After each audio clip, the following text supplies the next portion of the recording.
विद्यालय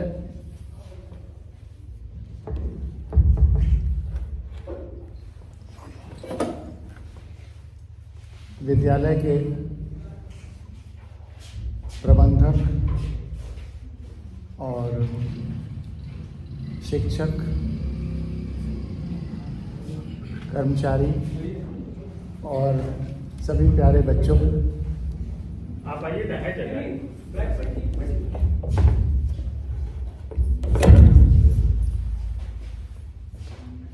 आवाज पीछे तक जा रही है और आसपास के क्षेत्रों से आए हुए प्रिय परिजन, यहाँ पर इस विद्यालय में आकर हमेशा तीर्थ यात्रा का भाव होता है। यही कल मैंने बबनान के कॉलेज में भी कहा था, क्योंकि यहीं की हवा से मुझे प्राणवायु मिली है। बचपन में जब मैं बहुत छोटा था, आम के पेड़ के नीचे बोरा झोरा लेकर पढ़ता था। स्कूल की बिल्डिंग नहीं थी और मास्टर साहब का श्यामपट यानी कि ब्लैक बोर्ड और कुर्सी, जब स्कूल की बिल्डिंग नहीं थी तो कौन लाता ले जाता, तो हम ही लोग दर्जा 4-5 में बारी बारी से पारी बना करके लाते ले जाते थे। तो वहाँ से जीवन की यात्रा शुरू हुई। लेकिन वह यात्रा, उस यात्रा ने इतनी शक्ति दी तो कि पूरी दुनिया में और हिंदुस्तान में जहाँ भी गया, किसी से न कम अपने को समझा और न कहीं किसी से कम सिद्ध हुआ। पूरी दुनिया में किसी से बराबरी करने या भावना तो यही रही कि सबसे, अगर तुम अपने मन में ये ठान लो कि मुझे हिंदुस्तान या दुनिया का सबसे अच्छा और सबसे सर्वश्रेष्ठ व्यक्ति बनना है, रोज सोचो तो बन जाओ, असंभव नहीं है। लेकिन कोई भी अपना उद्देश्य हासिल करने के लिए रोज एक एक कदम उस दिशा में चलना होगा और कोई रास्ता नहीं है। हमें जो भी बनना है खुद अपनी मेहनत से, खुद अपनी लगन से, खुद अपने विचारों से, खुद अपनी साधना से ही हासिल करना है। तो हम लोग आगे बातचीत करें इसके पहले हम ये ज़रूर चाहेंगे कि तुम सब लोग बिल्कुल आज मैं स्वतंत्र महसूस करते हुए, खुल करके, मस्ती में, आनंद के भाव से इस प्रोग्राम को एक उत्सव के रूप में समझो और बताओ कि तुम क्या बनना चाहते हो अपने जीवन में, तुम्हारे क्या उद्देश्य हैं, तुम जीवन में अपने लिए या देश के लिए या समाज के लिए क्या करना चाहते हो, या क्या उद्देश्य है कि देश कैसा हो, समाज कैसा हो, तुम्हारा भविष्य कैसा हो। इस संदर्भ में जो भी प्रश्न तुम्हारे मन में हो उनको पूछो, उस पर भी डिस्कस करेंगे। हम बता पाएंगे तो हम बताएंगे, नहीं भविष्य में उस सवाल का हल ढूंढा जाएगा। और जो लोग बैठे हुए हैं इनको भी इस बातचीत में शामिल करेंगे। अगर मैं नहीं बता पाऊंगा तो उनसे कहूँगा तुम भी सोचो, या बाकी बच्चे लोग मिलजुल करके सोचें। तो सारे प्रश्नों पर हम लोग चर्चा करें खुल करके, ताकि हमारा और सबका इसमें जुड़ाव बना रहे। तो एक एक करके बताओ जीवन में क्या उद्देश्य है, उसके बारे में कैसे उसे पूरा किया जाए उसके बारे में चर्चा किया जाएगा। लेकिन एक उसके पहले हम सवाल पूछते हैं सर कि जिंदगी में सबसे, कोई काम करने के पहले, सफल होने के पहले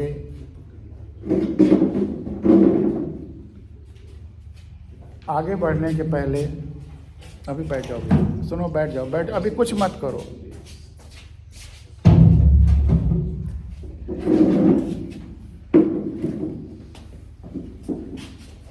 सही जीवन जीने के लिए, आगे बढ़ने के लिए, सही व्यवहार करने के लिए, अगला कदम सही उठे इसके लिए, या कुछ भी करने के लिए, सफलता प्राप्त करने के लिए सबसे पहली शर्त क्या है? क्या करोगे कि तुम सफल हो जाओ? हैं? श्रम। ठीक है, सबसे उचित उत्तर, ये उत्तर सही है, सबसे उचित उत्तर।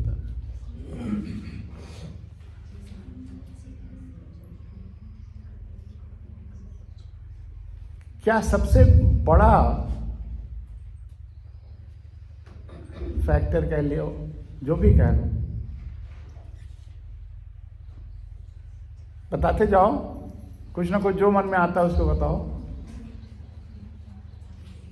इधर के बच्चे, टीचर लोग भी इसमें बता सकते हैं। सबसे बड़ी जरूरत क्या है? और तुम लोगों के लिए, बच्चियों के लिए, और इसीलिए मैंने ये सवाल पूछा है। सबसे पहले स्वस्थ मस्तिष्क का होना जरूरी है। स्वस्थ शरीर ठीक है, स्वस्थ मस्तिष्क का होना जरूरी, लेकिन स्वस्थ मस्तिष्क शरीर को सबसे पहले क्या आदेश देगा? कैसे चलो, कैसे आगे बढ़ो?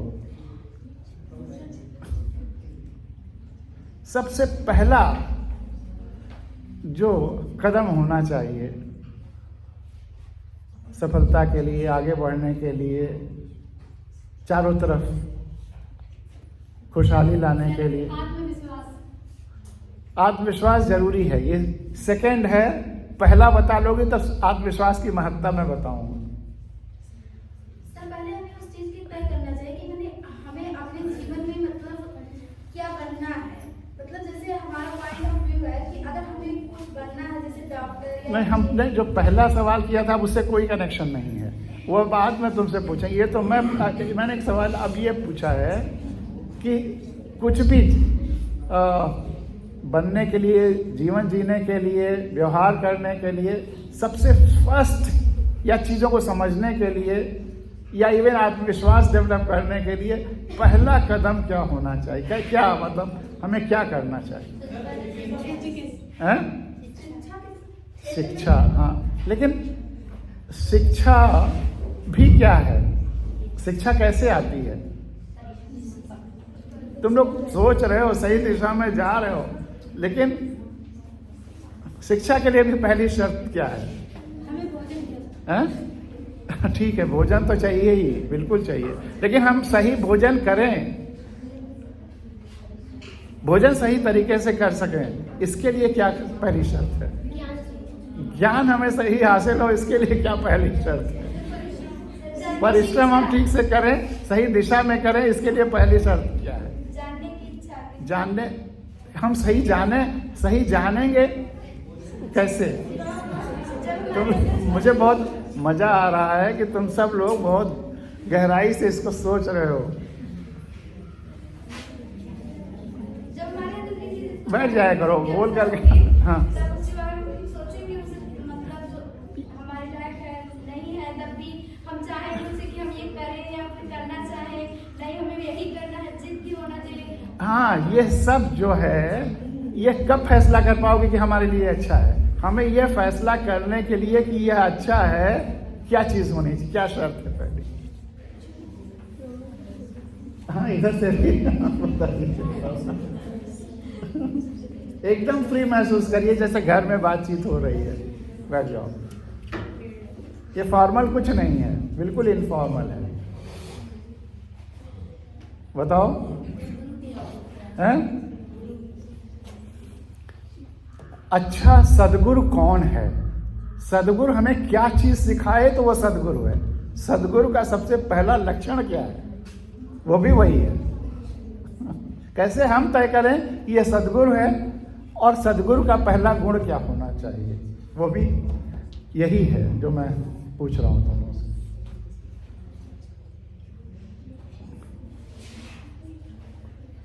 कुछ बच्चों ने विद्या कहा, कुछ ज्ञान कहा, कुछ सदगुरु कहा, और शिक्षा का उद्देश्य भी कहा गया है तमसो मां ज्योतिर्गमय।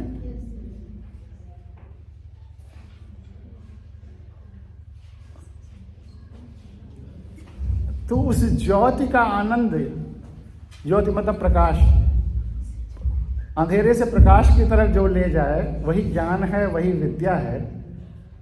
तो प्रकाश की तरफ आपका जाना कब सार्थक होगा? इसका उत्तर भी वही है। जिंदगी में सबसे बड़ा गुण यही है, और दूसरा गुण ये सबसे बड़ा वो है कि अपने पहला वाला गुण जो इसका उत्तर है उस पर विश्वास, आत्मविश्वास। बताइए आप सोचिए, पहला गुण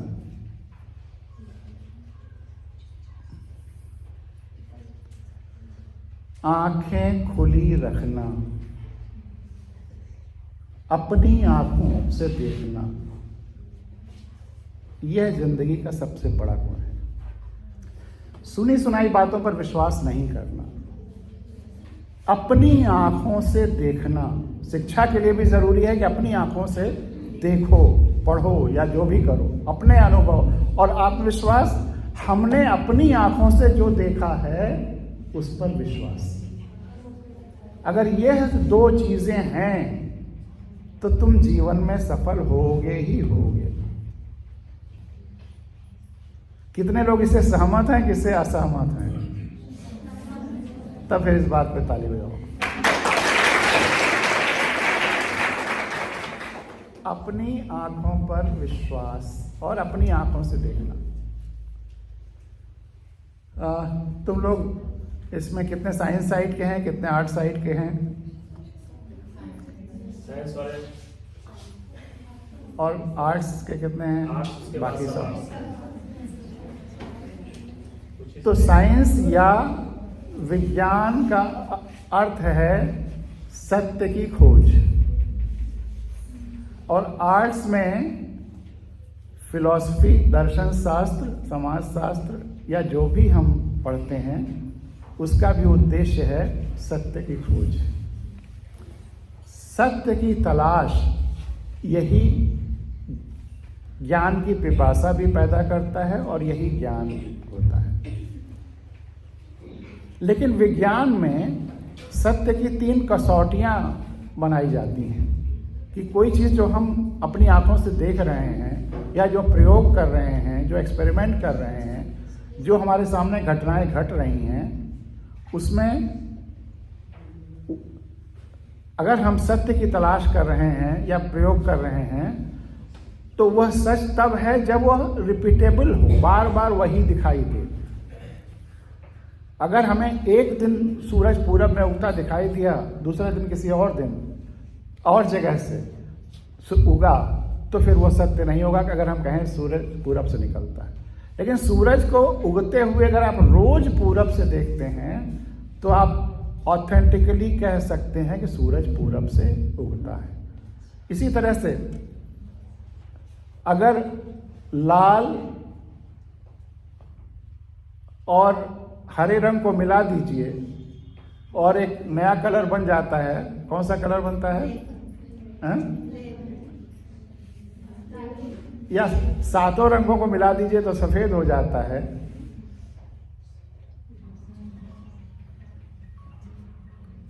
और कोई भी मिलाए, कहीं भी मिलाए, ये वही रंग बनते हैं, तो इसका मतलब कि वह सत्य है। तुम अपनी आंखों से जो देख रहे हो, कोई पेड़ है, हरा है, पेड़ अधिकतर हरे होते हैं, अपनी आंखों से देखा है तो तुम और बार बार देखोगे, अगर हरा वो दिखाई देता है तो निश्चित रूप से वह हरा है। तो अपनी आंखों पर बार बार अगर देखो, कई बार देखो, एक बार तो धोखा भी हो सकता है, अगर जितनी कई बार देखो और वही चीज दिखाई देती है तो वह सत्य है। लेकिन अगर तुमने अपनी आंखों से देखा कुछ और बार बार देखा, रिलायबिलिटी, वैलिडिटी और रिपीटेबिलिटी, ये 3 टेस्ट हैं। कोई भी कहीं देखे वही दिखाई देगा, तुम बार बार देखो वही दिखाई देगा, और एक्सपेरिमेंट करके देखो वही दिखाई देगा, तो वह सत्य है। तुमने कोई चीज देखी, अपनी आंखें कुछ और दिखा रही हैं और कोई किताब कुछ और कह रही है, तो तुम किस पर विश्वास करो? हैं? किसी किताब में कुछ और लिखा है और तुम कुछ और देख रही हो, तो तुम्हें किस पर विश्वास करना है? अपने आप को। वाह, ताली हो जाओ। तो जिंदगी में सफलता का पहला सूत्र है अपनी आंखों पर विश्वास। अब आते हैं, अपनी आंखों पर विश्वास न करके सुनी सुनाई पढ़ी पढ़ाई बातों पर विश्वास करने से हमारे आसपास अंधविश्वास पैदा होते हैं। अंधविश्वास और कुछ नहीं है, जहां हम अपनी आंख होते हुए भी अपनी आंखों पे जो देखते हैं उस पर विश्वास ना करके सुनी सुनाई बातों पर जो विश्वास कर लें, घटनाओं पर विश्वास कर लें, उसको कहते हैं अंधविश्वास। हमारी प्रगति में, हमारी खुशहाली में सबसे बड़ी बाधा अंधविश्वासों के द्वारा होती है। तो अंधविश्वासों से मुक्ति पानी है, महिलाओं के लिए, बच्चियों के लिए ये खास तौर से। अब एक अंधविश्वास ने सबसे ज़्यादा नुकसान किया है बच्चियों को, महिलाओं को, वह है गांधारी का आंखों पर पट्टी बांध लेना। गांधारी कहानी कोई जानता है? कोई बच्चे नाम सुना? गांधारी का नाम सुना है? कौन थी गांधारी? खड़े होकर बताओ। आत्मविश्वास की बात हो रही है तो सब लोग हंस रहे हो, फिर भी खड़े होकर बताओ। हैं? एक और तुमने बहुत प्यारा नहीं, उसके पहले तुमने कहा था दुर्योधन की मम्मी। बहुत अच्छा है ये। दरअसल बोलने के लिए, एक्सप्रेस करने के लिए भाषाओं का, कि ये हिंदी है, ये अंग्रेजी है, जितनी भाषाएं हैं और जितने शब्द हैं सब इस धरती के शब्द हैं। तो दुर्योधन की मम्मी बहुत प्यारा आंसर है। इस पे हंसने की, भले हंसे और अपने को हंसी आए, लेकिन ये सही है, उसको फिर चेंज करने की जरूरत नहीं है। किसी भाषा से परहेज नहीं करना है, किसी शब्द से नहीं परहेज करना है। हम इस धरती के संतान हैं और सारी भाषाएं, सारे शब्द इस धरती के हैं, और कोई भाषा वह खिड़की है जिसके माध्यम से उस भाषा को बोलने वाले सारे लोगों से हम जुड़ जाते हैं और धरती के उस भूभाग से जुड़ जाते हैं। एक सबसे सफल व्यक्ति जिंदगी में वो होगा जो पूरी धरती से संवाद करे और पूरी धरती की सारी भाषाएं जाने। तो इसलिए मैंने कहा कि बहुत अच्छा तुमने कहा था, उसमें बदलने की जरूरत नहीं थी। तुम्हें संकोच हो गया इसको इस क्लास में हिंदुस्तान में बोल रही हो तो दुर्योधन की माता कहूँ। मम्मी भी ठीक है, ताली बजाओ, बहुत सही है। अब गांधारी ने अपनी आंखों पर पट्टियां बांधी थी, क्यों?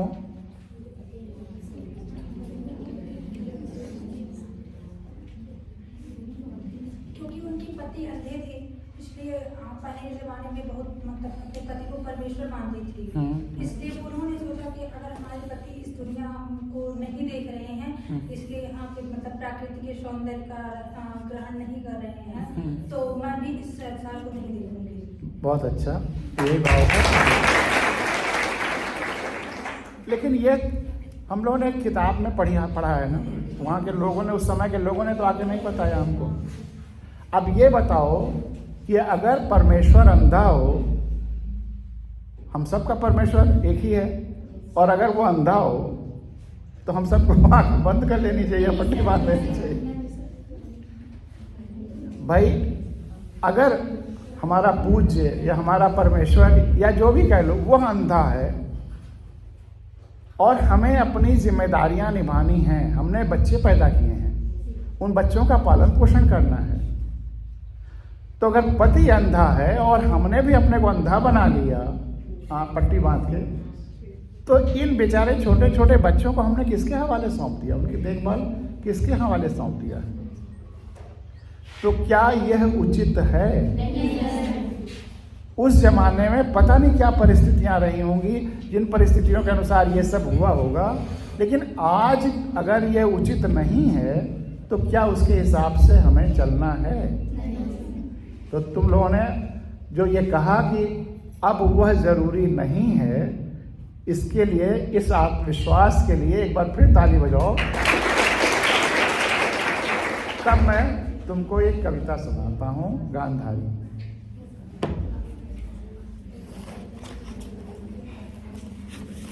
आप लोगों की इजाजत है? अरे सर ये कविता क्या है वो भी बातचीत ही है।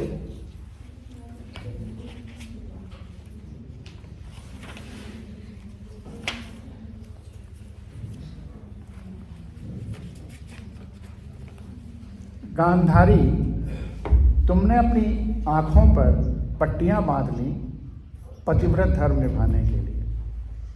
असली पतिव्रत धर्म तो होता कि तुम अपने पति से कहती, अब मेरी आंखें तुम्हारी भी आंखें बनेंगी, अब मेरी आंखें तुम्हारी भी आंखें बनेंगी। वे लगातार तुम्हारी देखभाल में, रक्षा में, सेवा में रहेंगी और तुम्हारी ही नहीं परिवार की भी। लेकिन अच्छा धर्म, अच्छा रास्ता दिखाया, सिखाया, बताया तुमने। तुम्हारी माँ ने तो पितृव्रत धर्म निभाने के लिए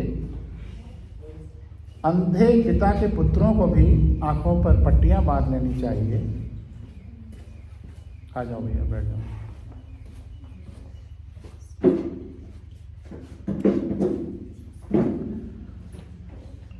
तुम्हारी माँ ने तो पितृव्रत धर्म निभाने के लिए अंधे पिता के पुत्रों को भी आंखों पर पट्टियां बांध लेनी चाहिए। राज्य धर्म निभाने के लिए अंधे राजा की प्रजा को भी अपनी आंखों पर पट्टियां बांध लेनी चाहिए कि प्रजा राजा से अधिक कैसे देखे। चलो मान भी लें कि चलो मान भी लें कि अति भावुकता में तुमने आंखों पर बांध ही ली पट्टियां कि तुम अपने पति से अधिक कैसे देखती। पति के अहंकार को, जैसा बच्ची ने बताया, पति के अहंकार को, पति के अहम को, श्रेष्ठता के एहसास को, परमेश्वरत्व को ठेस नहीं पहुंचाना चाहती थी। लेकिन फिर यह मिथ्या भ्रम और प्रचार, झूठा भ्रम और प्रचार, चलो यहाँ तक भी ठीक है कि आंखों पे पट्टी बांध ली, लेकिन इस पे विश्वास करना कि पट्टी बांधे बांधे जिंदगी भर तुम्हारी आंखों में इतनी शक्ति आ गई है कि तुम जिसे देखोगी उस वो फौलाद का हो जाएगा। और जो बेचारी माएँ अपने बच्चों की देखभाल करती हैं, अपने ड्यूटी पालन करती हैं, उनकी आंखों में शक्ति नहीं आई।